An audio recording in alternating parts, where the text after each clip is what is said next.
Hello, everybody, and welcome back to the grid. Well, it's 2025, actually. We haven't actually said hello, but welcome back to the channel. It is the Grid Talk podcast. We will be getting on to F175 very, very shortly.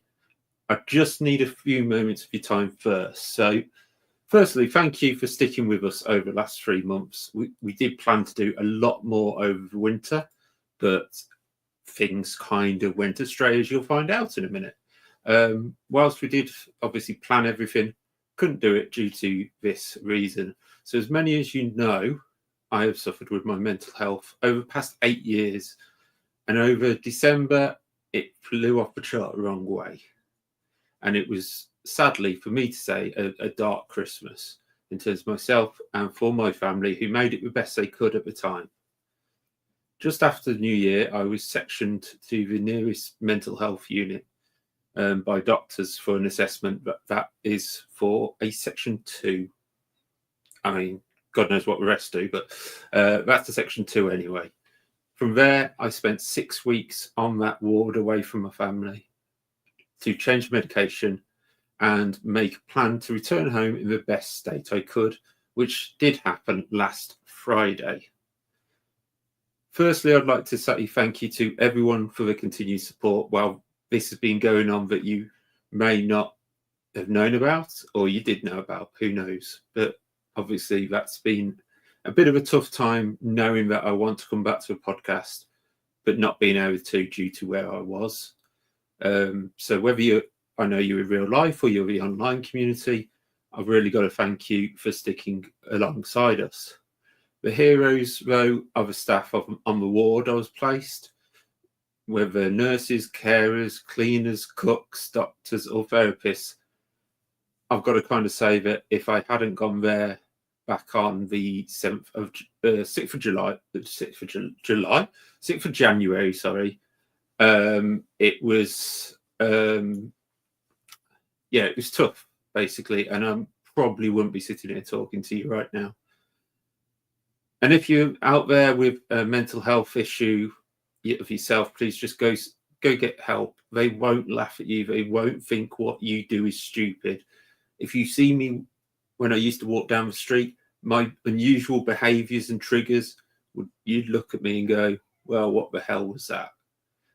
But they won't. They're professionals. They will deal with you in a professional way, and they will get you the help you need, whether it's medically or therapy side. I needed both, to be fair. So what does that mean for us in the Good Talk podcast and 2025? Well, nothing really. It just means we're starting a lot later. We'll continue to produce content from now with the build up to the 2025 season and other motorsport events. We'll also be bringing you a bit more iRacing esports to the channel. I'm just working on that at the moment. And Wajid and Paul will be returning for the start of the season, Paul being away from this particular one due to the mountains of liveries he's got left to do. So without further notice, bring on 2025 and welcome back to the Grid Talk podcast.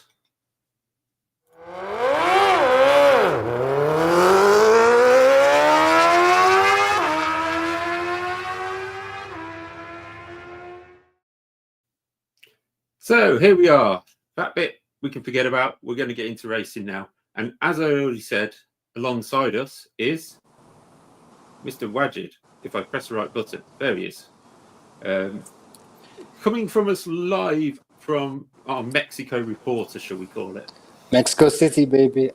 Just firstly, before we get into it, that's very, very brave of you and very honest of you to sort of start as you did, and everything is centered, and I speak for everyone. It's glad to have you back, my friend. It's glad to see you fit and well to some capacity. Yeah. Well, if you'd seen my beard at the start of today, yeah, it has been graded down. Let's put it that way, because as you can guess from mental health ward, you're not allowed a razor.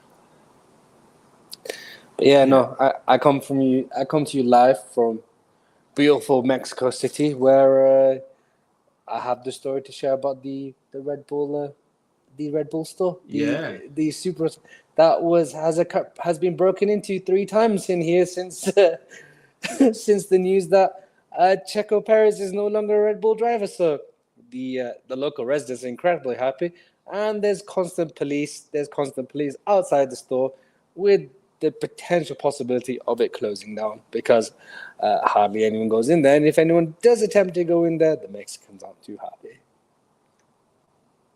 Well, I think that comment sums it up.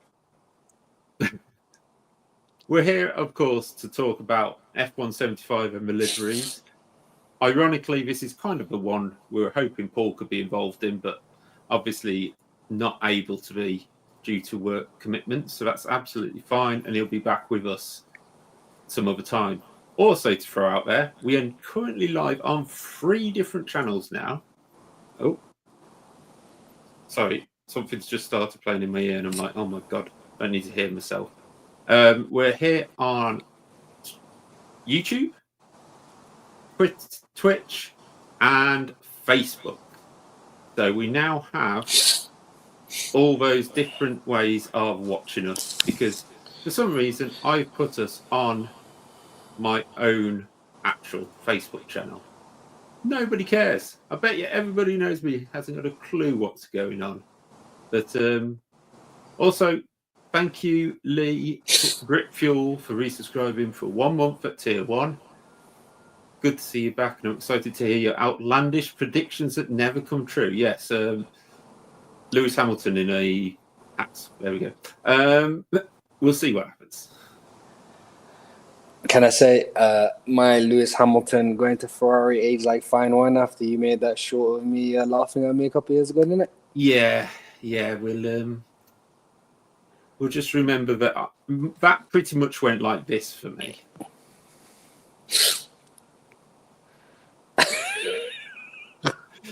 Yeah.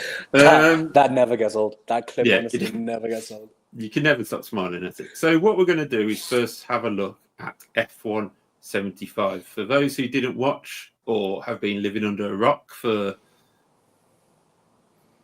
a year, I think it's about a year ago they announced this. Or didn't care, to be perfectly honest, because there is a good portion of people too.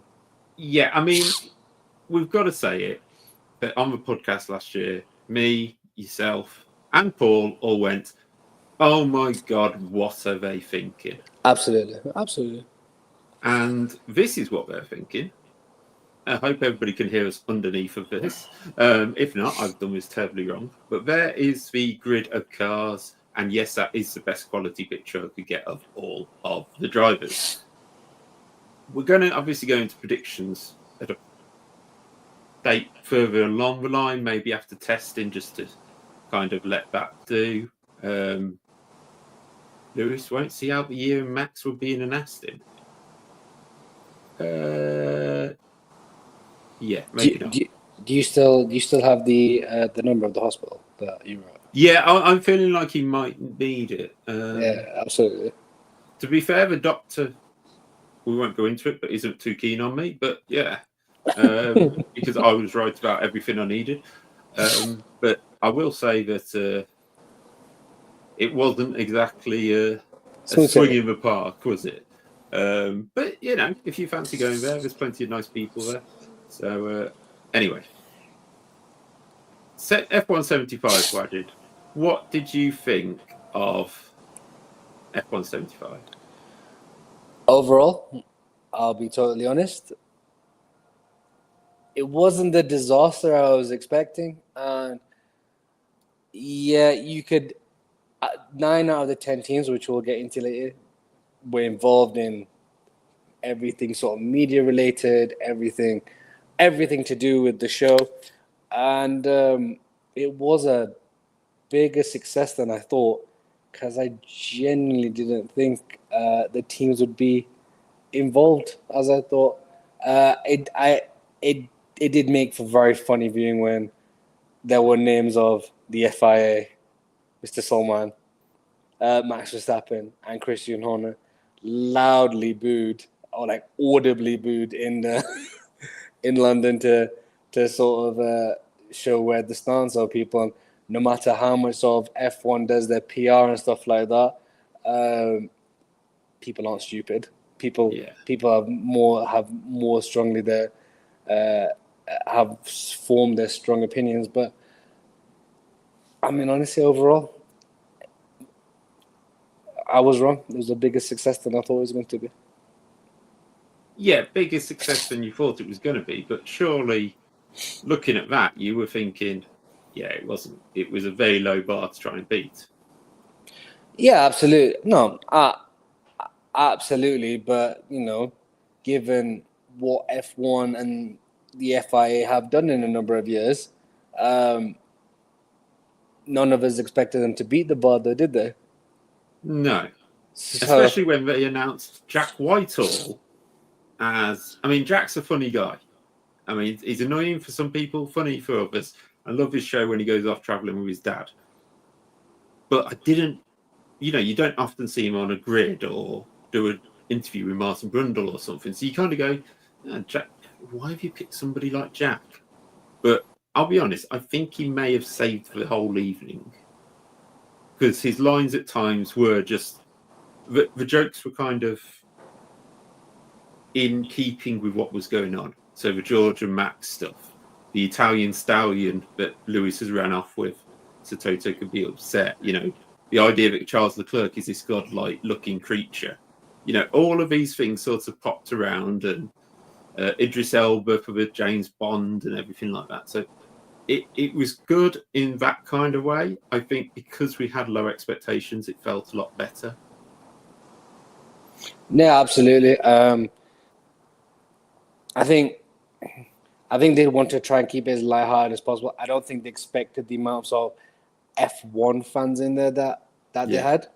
Hence why the likes of Jack Whitehall and stuff like that.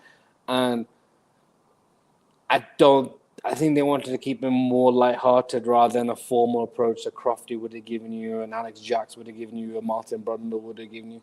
And I don't particularly find Jack Whitehall the funniest, but for the evening, he worked. Wow.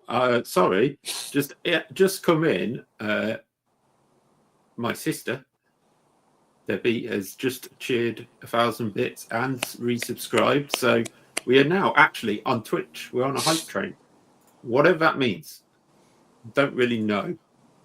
But we're currently on level 2 hype train. So thank you, everybody. Appreciate it. Where were we? Yes, that has thrown you off. That did throw me as well, because technically he spoke to my sister in all the time I've been in there either. So, hello. This is the first time you're actually going to see me. That sounds weird, doesn't it? But we'll move on. We'll look at it. Look at the comments that people have come up with. Mostly because the audience were actually fans. The FIA booing was a highlight for Lee. Over on YouTube, K1 says, fine as a one-off, please no more. Kind of agree with that. I'll get onto that afterwards. Bit pathetic with booing of Max, to be honest, but the British crowd will be what it will be. Yeah, very true. Maybe it shouldn't have happened, but, you can't stop people having an opinion. And Max is the first one to go and have an opinion, so... And Max is a very sort of polarizing figure. You either love him or hate it. More hype. Thank you very much, Grateful. Yeah. Thank you very much, Grateful, for the two. So success. It's a successful return for you, Mr. Magpie. It is so far. I won't pay for my mortgage, but it's a start. Just say thank you. Yeah. It's true though. I'm not doing this to. Yeah, exactly. An opinion on the internet. Yes. As you can guess, after last year's comments of the FIA and the Italians and the Mexicans we insulted and the Dutch we insulted, and it's a bit easier to go through who we didn't insult. The entire US, the Saudis, a good portion of the Arab Peninsula. Yeah. Pretty sure we Aussies. The Aussies, yeah. So after all of that, you will not be surprised to hear we weren't given influencer tickets to F175. Not where I was going anyway. So it was a situation where we had a great, a good event put on. It was funny. They managed to go through the drivers and cars and all of that. And I think they kept it in tune with what the stories in Formula One are at this time. So they kept it kind of light-hearted, which was good. I think they threw in Laura Winters, Ariana Bravo, and I forget the other bloke's name. Can't remember his name. Lawrence Barretto. They brought them in. That I feel like that was a little of a late call by F1 to say we need some people on there with kind of opinions that are in the sport to try and keep it together. But it's very interesting. The next thing I will sort of say is the bands on the show. Having the music was really good. So just keeping it rolling a bit. Maybe 2 hours was a bit too long.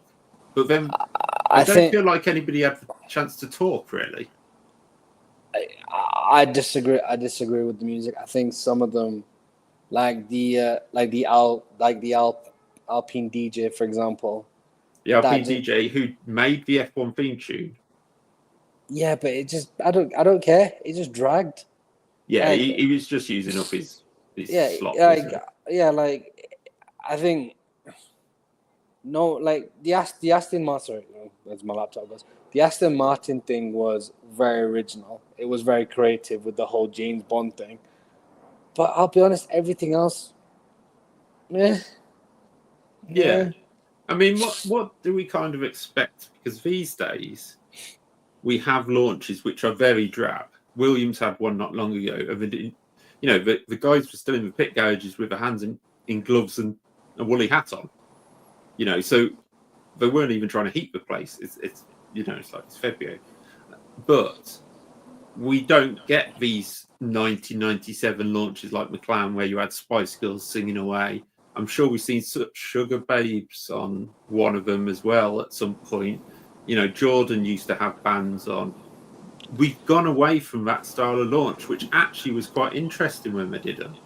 I mean, I think the best thing is the Mercedes team seemed to start as they wanted to start the season well, where they somehow still managed to botch the tire pit stops in a presentation. So at least the Mercs are starting the season as they mean to go on for the rest of the season. Good thing nothing's changed there, hey Toto. Yeah, very very true.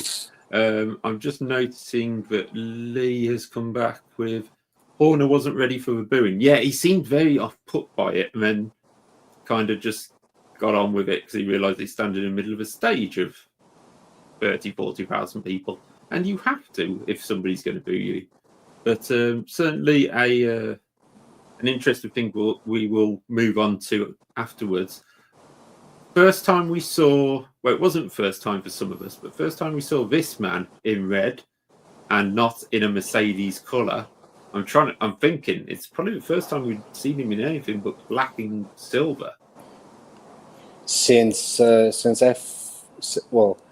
GP3, now F2. But since GP3, when he was it ART he drove for? Yeah, he's at ART in the white. Yeah. But I'm thinking maybe they had a few overall changes at McLaren, didn't they?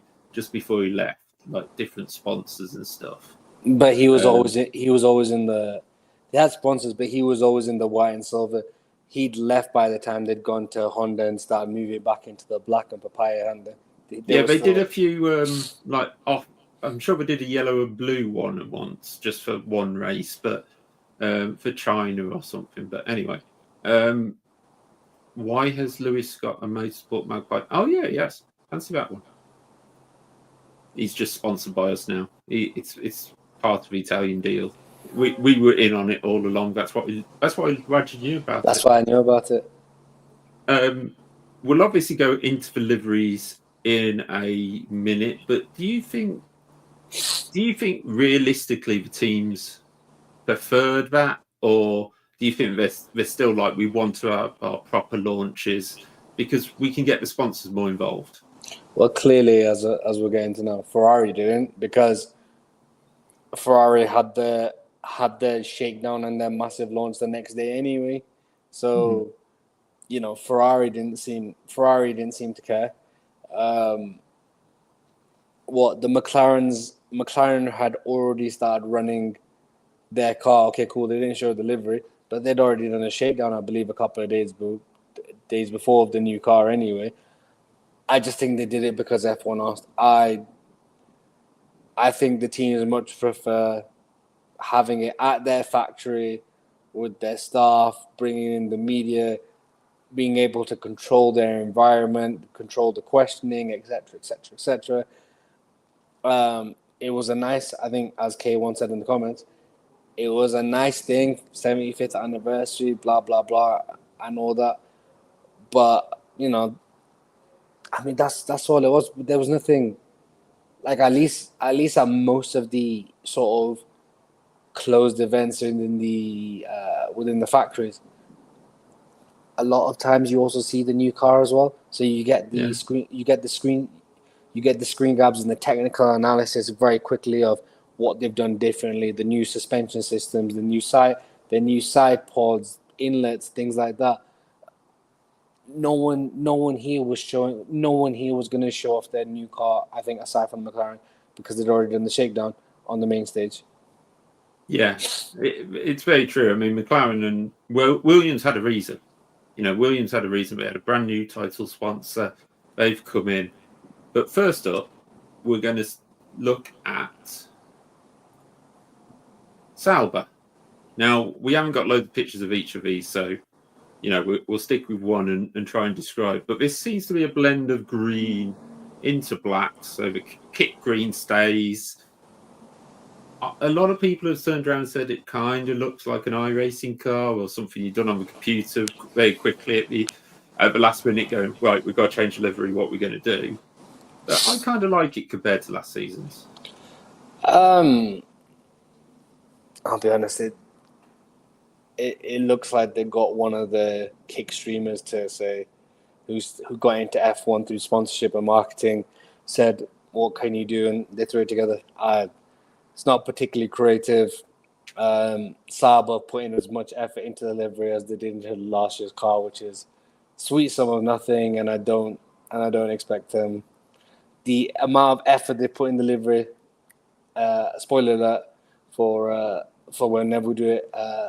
The amount of effort they put into the livery, it's the same amount of effort I expect from the car. Absolutely nothing. Makes it easier for marshals to find. Yeah, probably is so. That's true. I kind of like it. It's simple. But grip feel, do you really want to touch the car? Yeah. I mean, I like it. It's simple. It kind of does what it says on the tin.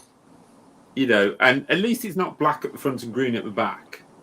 I think they've done it the right way around with them going to do it.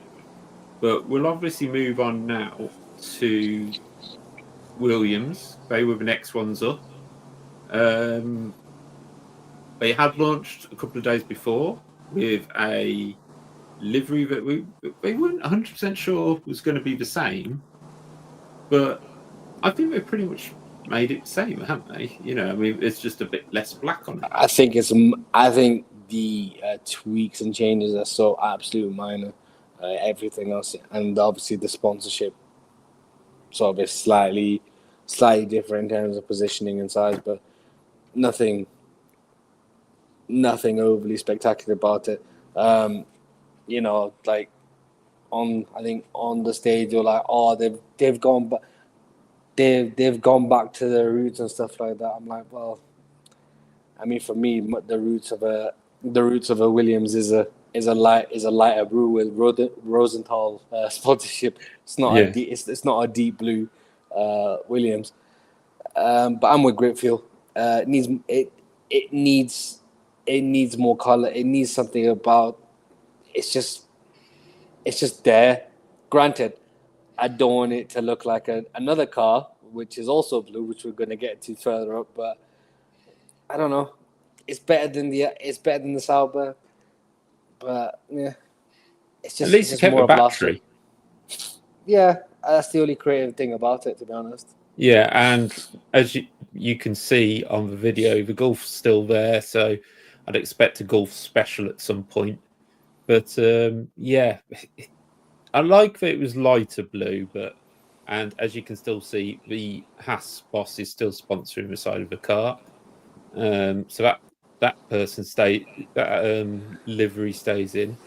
The next one, I think P8 in the championship was Tom, but well, they tried to make a joke out of this, but it is the White Red Bull.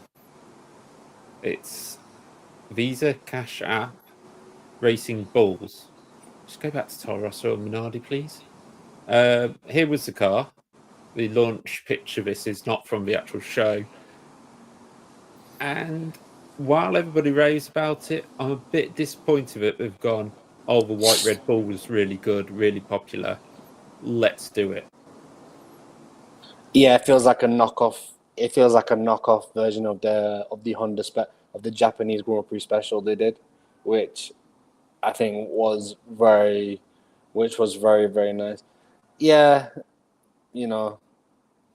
again, as grip feels good. The Cash App logo does ruin it. When you had it as Alpha Tauri or Toro Rosso, at least it felt different. Calling a car a Visa Cash App, it's just like I understand sponsorship and marketing is incredibly thing, but like I think as sort of European fans, you're not used to the blatant sponsorship thing. Red Bull, it's kind of now synonymous because of all the football teams and stuff like that, but just blatantly calling something a cash app. I mean, the livery itself is pretty nice, but it's not as good as the Japan special that Red Bull ran. Yeah, true. That was a much better livery that was run back. When was the first time they run it? They run it in. Wasn't even in Japan, was it? It was. I can't remember now, but they run it especially somewhere, and it wasn't Japan for some reason. But yeah, it's. I mean, we look at it again. It's not bad, but as we'll see from other ones, it's kind of like the FIA went, if you paint your car white, we won't waive the white paint this year. That's how it feels because everybody's suddenly found an excess baggage of white paint from somewhere. So we will do a rating of these at the end so that we can put them in some kind of order. Next up, I believe, was Haas. Now, Haas, Ollie Behrman, and Esteban Ocon both been out in the car. Actually had an issue today with the side pod when they did some running, so not quite sure what happened there, but it hasn't stopped the running from happening. So what's your opinions on this one, Wajid? Obviously, again, excessive white paint. It is excessive white, but I actually quite like it. I think, the red, the black, the white, it works quite well together. At least it's not I don't know, there must have been some sort of initiative within the F1, within the FIA, which was like, please don't be carbon fiber, please don't be carbon fiber. Yeah. But no, I think out of all the liveries we've seen so far, and to be honest, overall, I do think it's one of the better liveries on the grid this season.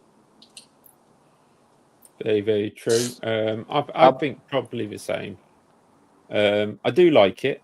I think Ollie Behrman's going to be mega quick in it. I think Esteban Ocon will be maybe the Nico Hulkenberg of the season, where he pulls out some random positions. Grip Fuel says silver or chrome in place of the white would have made it better. Yeah, but then it might have made it too dark, whereas the Haas, it does look okay, so nothing OTT, but when I did first see it, I was like, oh, please make sure there's a bit less white on it, but I think it works. It works as a livery. Obviously, this is two untrained painters of cars. If we had Paul on, he'd probably be able to give a bit of a stronger answer on it. I know he hasn't done the Haas yet, so we'll see how he gets on with that. Next up, I can't leave this one on screen too long because it may make people a little bit nauseous. Yeah, that'll do. Do you think they've just gone a bit? They've gone. The pink livery was successful, but we want to keep our blue. But just do what you did last time, which is run the pink livery for a couple of races, and then go back to your blue. I don't understand what this horrific mesh of pink and blue is going on. Like, wait, when they rolled out from the front, I was like, all right, cool, they've gone pink. Then you just start seeing this blue, and it's just like, what on earth is going on? I understand the marketing, but just run the livery as a special livery. Like, what the hell? Yeah, I think we can also add in there that if you see the livery in terms of Alpine, which I'll put it up even though we don't quite. It's almost like they were going to go pink, and then halfway through the painting, they went, "No, that's going to be too pink. We won't remember we're Alpine. Let's start painting it blue again." That's how it kind of feels, and Yeah.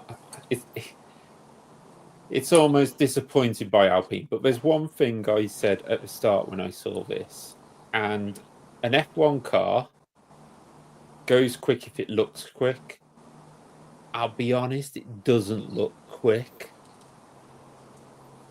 Oh, not at all. It just it looks grim.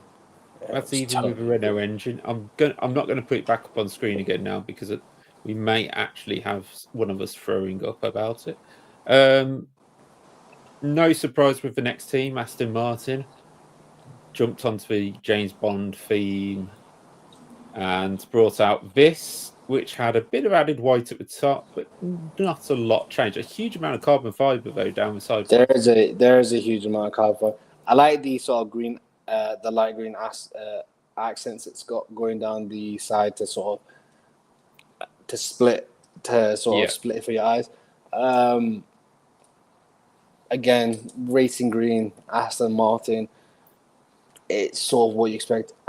Me personally, I'd have liked a bit more of the lighter green and maybe the Madden white to not be as big as it is. But I've already spoken about. I think Aston Martin's entrance on the whole was probably the best entrance at F175. Yeah, I think it was a good entrance. Took a while to start, I will admit that, but certainly, and we've also heard actually something interesting on Felipe Drugovich, who is obviously the Aston Martin test driver. He wasn't associated to the WEC team because the F1 team and WEC team don't really have that much in common apart from the name, which is interesting to know. Also very strange.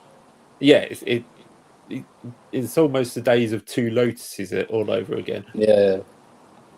But yeah, Aston Martin, kind of what we expected. Nothing different there. The next team we will go for will be exactly as expected for the 9th season running. There we go. Seen it. Been there, done that. Got the t-shirt. Thanks, Red Bull. No changes. You can understand it from a marketing point of view, but just move something, please. I mean, Red Bull's the marketing machine, isn't it? Like, they're synonymous with the blue, with the deep blue, the red, and all that. So is where it is at this point. I am like you. I was sort of hoping maybe there's something different this year, but no. Here we go. No, that's all we're going to see of the Red Bull because it literally looks the same. What did you personally make of the booing of Max and Christian Horner? Because obviously we've had K1 in the comments give his opinion about British fans, and British fans are everyone's totally entitled to their opinion. That's why we're here. We've had incredibly strong opinions. But what did you make of it from a personal standpoint? I think in terms of a personal standpoint, I don't think it was any different to if it had been Schumacher and Hill with the current social media way of putting your view across, shall we say. Going back 94, 95, if we had social media, I think Schumacher would have been booed more, Hill cheered on.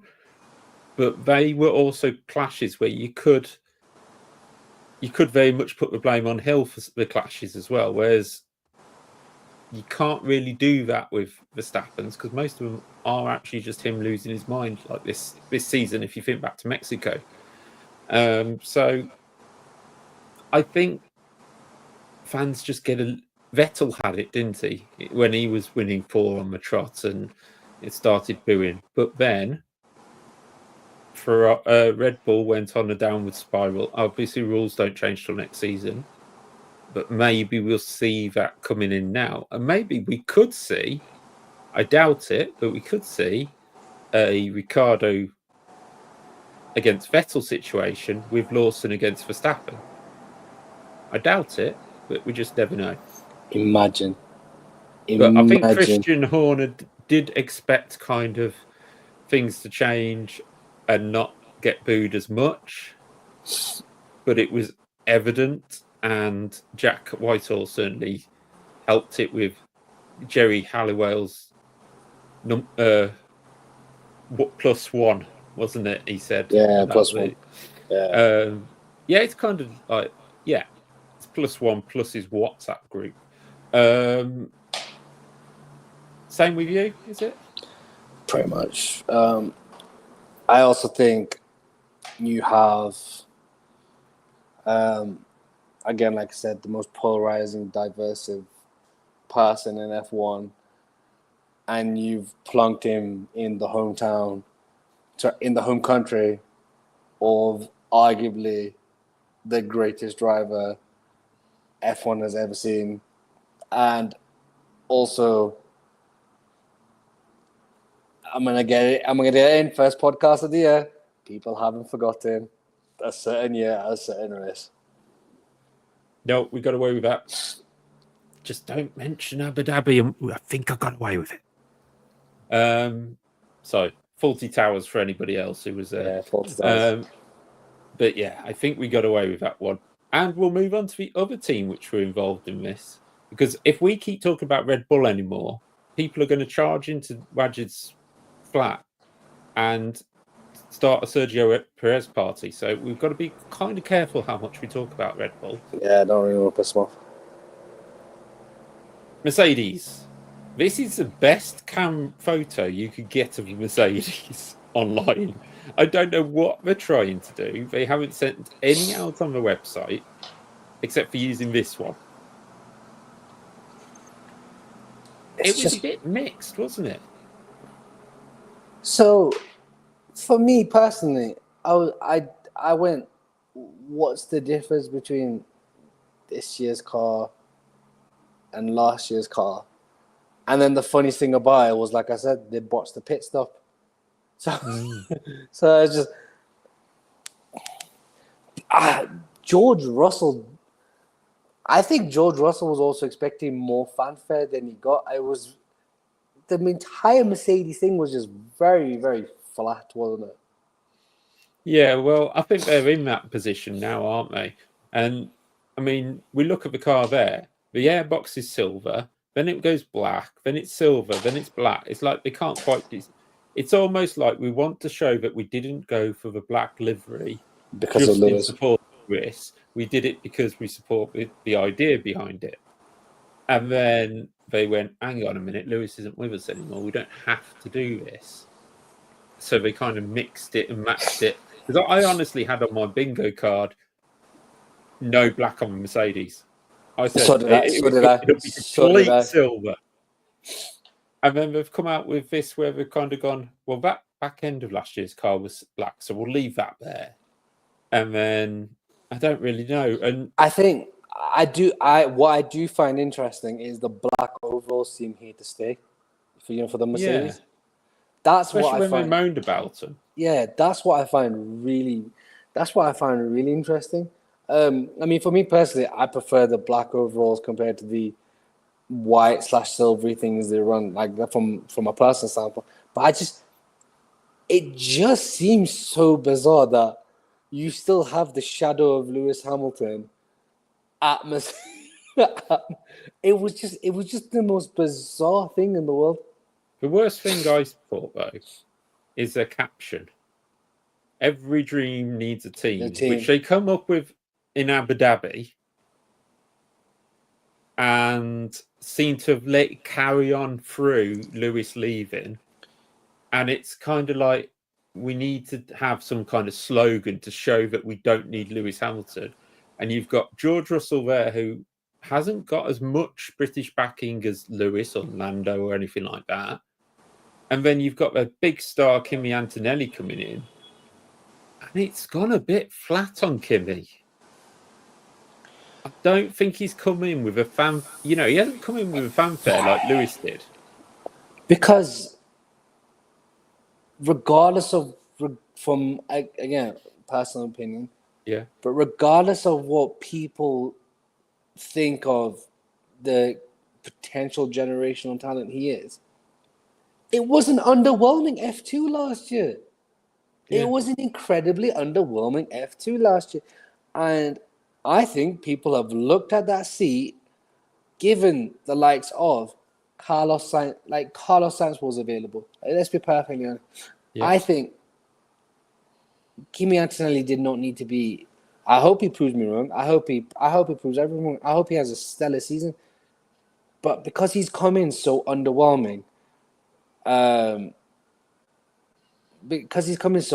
people really don't seem to be expecting much. I mean, Grip Fuel has said it there.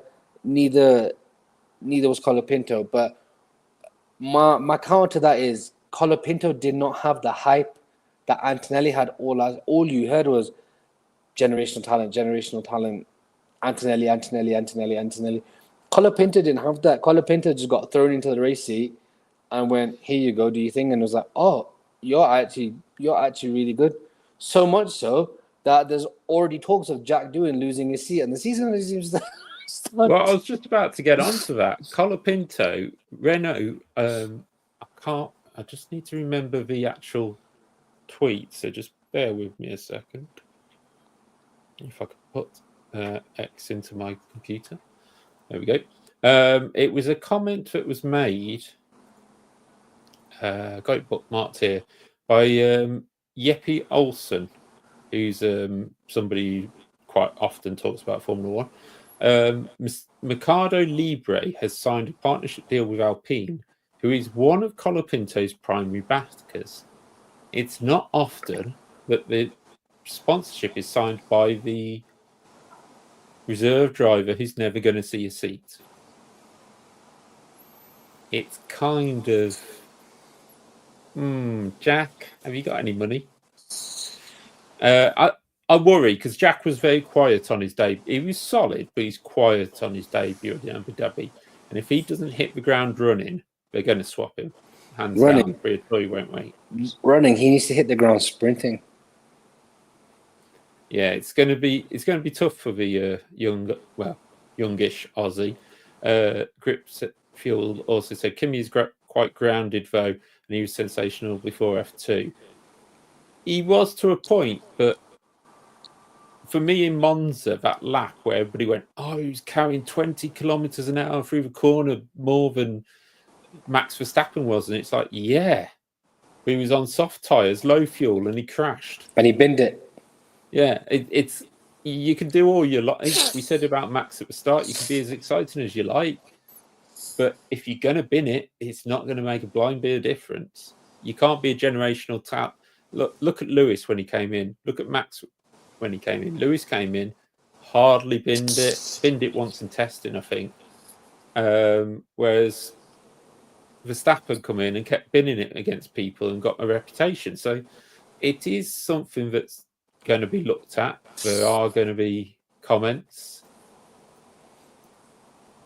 Next, we will, though, go on to doing this before P1. Yes, I do remember he's had some crashes on iRacing. The next team we will look at is the Constructors' World Champions, McLaren. Again, a bit like Red Bull. It's almost like the Porsche 911 designer did the McLaren livery this year. Yeah, it is. I'll be honest, I missed the chrome I missed the chrome livery for the Google Chrome sponsorship. Yeah. I think that was really cool. I like they've got the Google colors on the tire rims. I always think that's great. But yeah, I'd have liked the chrome I'd have liked the chrome for the Google Chrome sponsorship from a personal standpoint. But again, like everyone just seems to be so fixated on next year. Like even the liveries seem to be paused until next year. Grip Fuel says bring black, red, and white. Nah, for me it's always been the silver. The thing is, silver. I don't think red and white, as you can see behind me, would look the same without Marlboro, and you can't have Marlboro. So I know Ferrari get away with having Marlboro, and that is actually the team we'll look at last. So I think we've gone for everybody now. Just having a look now. Yes, we have. So it is just Ferrari now.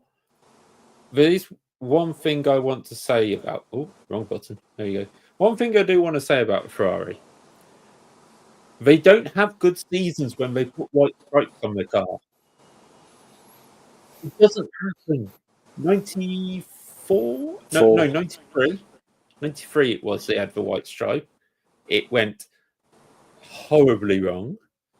And they did the white stripe in a Vettel-Leclerc season, which is the what I think Vettel's last season in Formula One in Ferrari, which would be in 2019. I'm sure they had a white stripe then. Was that right? I thought that was the black. I will check in a minute. F1. No, it wasn't that season. When did they have it? They definitely did it one season with Leclerc. They had a little bit of a white on the back of the 18 car. The 18 car fell apart because they changed the engine. So technically, you can say that's a bad season. Because 2016 was the car that had the white airbox. I knew they'd done it at some point. And they finished third in the World Championship, so it weren't terrible. But they didn't win a race that season. And Red Bull did, and Mercedes did. So did anybody else win a race that season? I don't think so, because Rosberg was champion, wasn't it? So yeah, it was Mercedes and a couple of Red Bull wins. But all in all, you kind of like, I don't think you should be sticking a white stripe on your car because it doesn't work. Especially when the front wing's black. And what's it going to win the Constructors title? Yeah, it probably will. I think it looks a quick car. There is a few people I've seen who have put the white. Hang on, where is it gone? The white stripe is yellow, so it sort of mimics the wet cars, and that looks very nice. So maybe we might see that at Monza. The thing is, so that's HP's corporate logo. HP's corporate logo is the blue, but their marketing logo is black and white. They didn't need the big white stripe. They just did not need the big white stripes and everything like that. For me personally, I think it ruins the car. It does in terms of the stripe. We'll look at it again. Yeah, I think if it was yellow, it would be less noticeable. But let's see. Can Ferrari finally stop the rot of the white stripe on the airbox? Grip Fuel say 94 and 95 were the best Ferrari liveries with gold rims. Yeah. But the car was not very quick or reliable. If I remember back in, was it 94 where the wing mirror fell off and hit his teammate behind when Ron for a while? Yeah. So they're not that good at it. But yeah, just white stripes just don't work for me. So I've got it on my screen at the moment. I will see if I can get it up. That's not where I'm finishing that sentence. I will see whether I can get the screen. The screen up and running. We are not sponsored by Amazon, by the way. So just bear with me. We're going to have a look at this. Don't ask me why we are super small in the corner. It's just kind of, there we go. That's a better way of doing it. So we're going to now look at, you can imagine Paul in the middle there, but we're going to look at the liveries, and here they all are. Let's just scroll that up. And we've got amazing, great, good, meh, and bad. So we'll start with Sauber. Where would you think Sauber goes? Meh. So you'd have it there. I would have it in good, but we'll go for meh first and see whether we can get 2 in each. I doubt it, knowing us. Aston Martin. Oh, go away, Betfair. So I have it between good and great. We Aston Martin. You have it here. Yeah. Okay, well I'll go with good then, because I don't like the white. That's fine. Yeah. Where did you have it as meh? I don't think we need to see that top line. Honestly, yeah. There. Ferrari. I had Aston Martin as a good. It's just standard. Ferrari. I think, obviously, because they've gone for a darker red as well, it almost could have gone in that top line, but then the painted white stripe. Right. Yeah. Lee has put meh.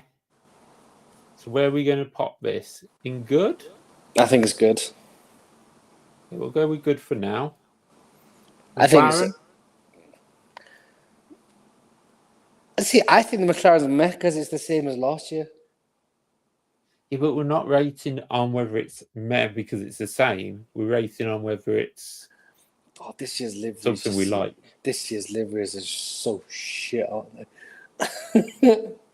Let me just bring all the other pictures up so we don't have constant scrolling.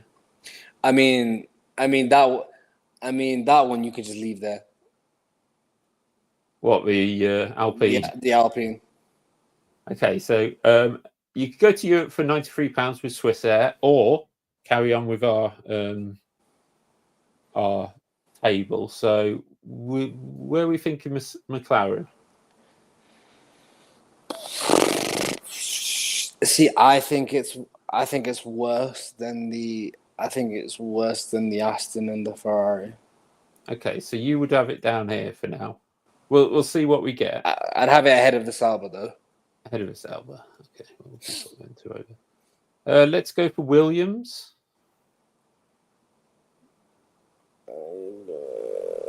Okay, no, move the McLaren up to the last thing and good, and move the Williams as meh. Yeah, that's better. Fair enough. Visa Cash App Racing Bulls, as they made sure we definitely knew the name. In comparison to everything, it's great. Yeah, I think it's good. It got the good reception, but once you've seen it once, you're kind of like, oh. Yeah. On impact, it was good. Haas?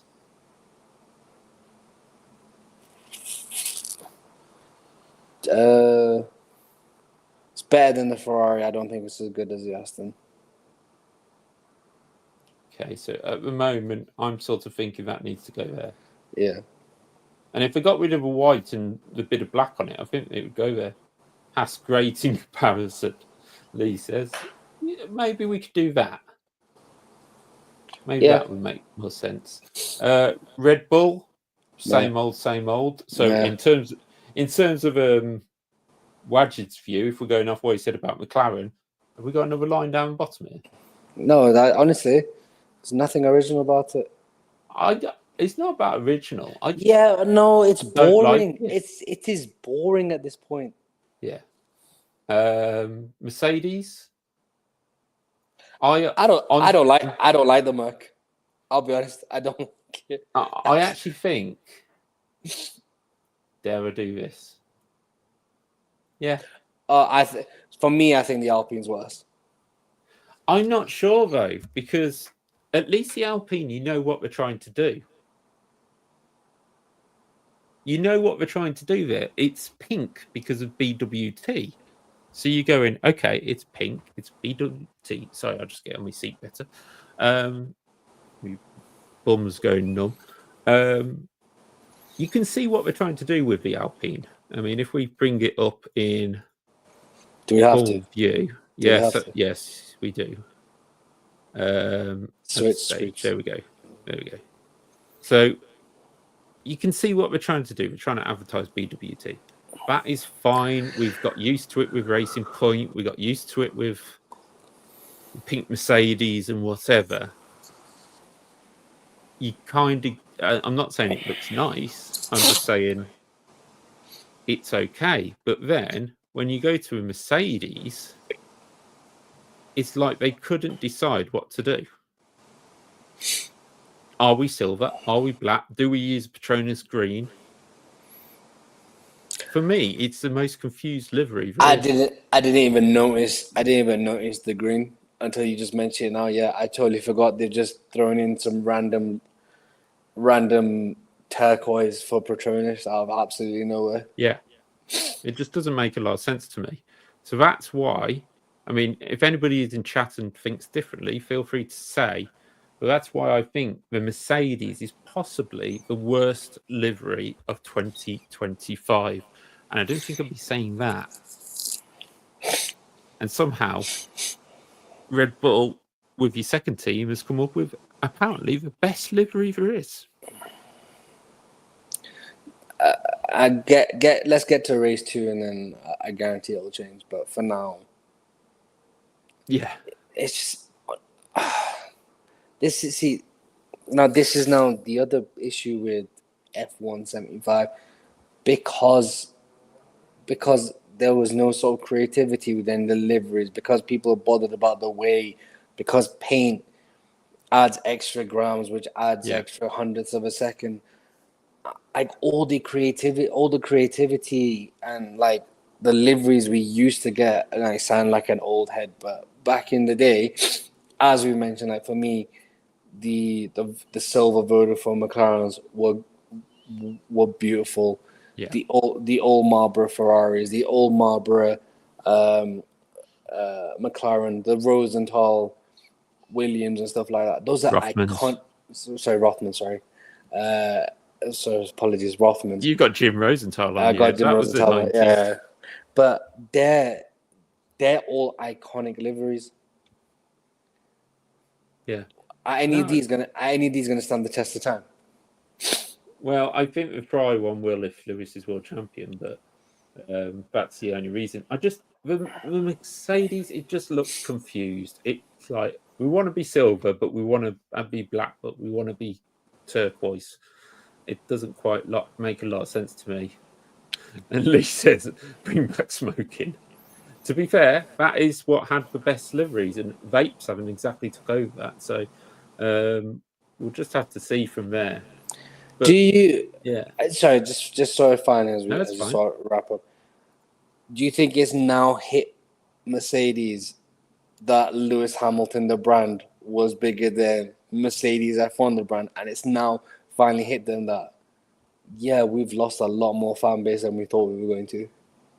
Yeah, and also that Lewis has been so nice to him. Like at the show, he was standing talking to Toto Wolff and George Russell and Susie Wolff for a long period of time. It's like they've just realised what they've lost. And I think for me, I mean, we're not into predictions just yet, and we haven't had testing and things like that.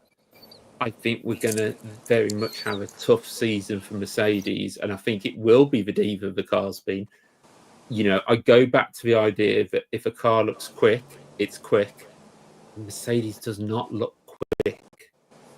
And I think, I mean, they're going to be lucky that everybody else is looking elsewhere. So they might get fourth in the championship. But I really can't see them doing better than that. But I think they're going to get fourth out of default. Yeah, I don't think anyone will make the step up enough to go, like Aston Martin or Haas or Alpine won't make that step up enough. But he's a lot of people turning around and saying Williams might get a few podiums with sites. So maybe they're not jumping from last to third. Especially with a regulation change coming, no chance. Yeah, I don't think they will either. But the idea that Williams could be back on podium is certainly something to be excited for. We're back to like 1998, going, well, hey, they finished third. That is all of it. Williams P4 in the Constructors' Championship is Lee's hot take. There we go. That one. There we go.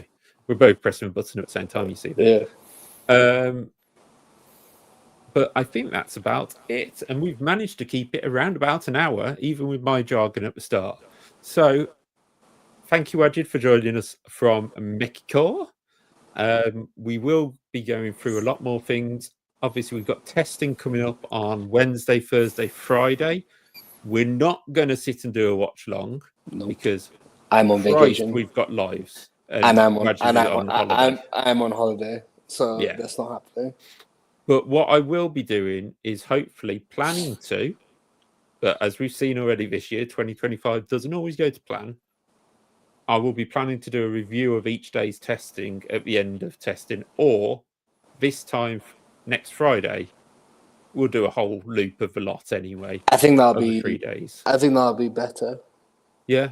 Well, we'll see how things go and whether we fit anything else in. Just finally, quickly, before we finish, let's just get this total bullshit news out of the way. Mr. Salman wanted to bring back the V10s. Well done. It's the first thing I agreed with him on. Yeah, it's not happening. Cool. I'm glad we've done that. I hope it's happening. I mentioned it to Paul this morning, and he says it's the first time he's ever agreed with that man. It was also the first time I've ever agreed with that. So we all agree. We all want V10s back, but we know it's not going to happen because the manufacturers won't want to do that. So yeah, I think you've got it wrong again, mate. Yeah, and also it's really great talking about bringing back the V10s when you had a regulation change and there was no mention of bringing back the V10s. Yeah, it's amazing how, as Lee says, V12s or we riot. I don't think, when was the last V12? That was Ferrari, wasn't it, in 94? 94, 95, I think. Yeah, one of them had a V12. So, but anyway, we will leave it there because Wajid has a holiday to go to, and I have some sleep to catch up on. Well, I'm gonna go get some lunch. So yeah. Sorry, we forget he's 6 hours behind us. So when the lottery's drawn on Saturday tomorrow, I'll send you the numbers. Can you put them on for me? Yeah, my guy. Thanks for popping on during your holiday, Wajid. Nah, I appreciate it. No, it's good. It's good to be back. It's good. I mean, we both love the podcast. That's why we do it. Yeah. So it's good to be back. And it's like I said at the start of the show, it's good to see you up back on your feet. And 2025 is going to be a different year for yourself and the podcast. I truly believe that. Hopefully so. And then we should be trying to put it on Spotify at some point when I was meant to work that out in the winter, but it wasn't first thing on my mind, to be fair. So if you want to follow Wajid on his little travels through Mexico, which he's doing for another 2 weeks, 3 weeks? 3 weeks. Another 3 weeks. He will be back in time for Australia. And no, we're not doing a watch long because it's bloody 4 o'clock in the morning and no one will watch us. No, and and then I think I'll also head to Istanbul like a couple of days later. So call it Spotty Pie. Okay, whatever, Lee. I will get that number to you of the hospital. You can find Mr. David at Motorsport Magpie. Yeah. Here on, which I'm pointing in the middle, on YouTube. That's his logo, and Twitch. And Twitch is over there. Yeah, that's what. Well, for me, I'm pointing the right direction. So Twitch and YouTube. Yeah, even though it'll come up the other way on your screens. Yeah. So Twitch is there. YouTube's over on his corner. You can also obviously follow Wajid on Instagram at @ATS_travels and see how he's going. And also watch him on Twitter. It's quite funny at times. Have you actually? Especially when he wants to annoy somebody who's a Man United fan. Yeah. At least said about that, the better. Yeah, cool. But yeah, for tonight, it has only been an hour-long show, but at least we're back. And we've been live on 3 different channels. But for now, it is good night.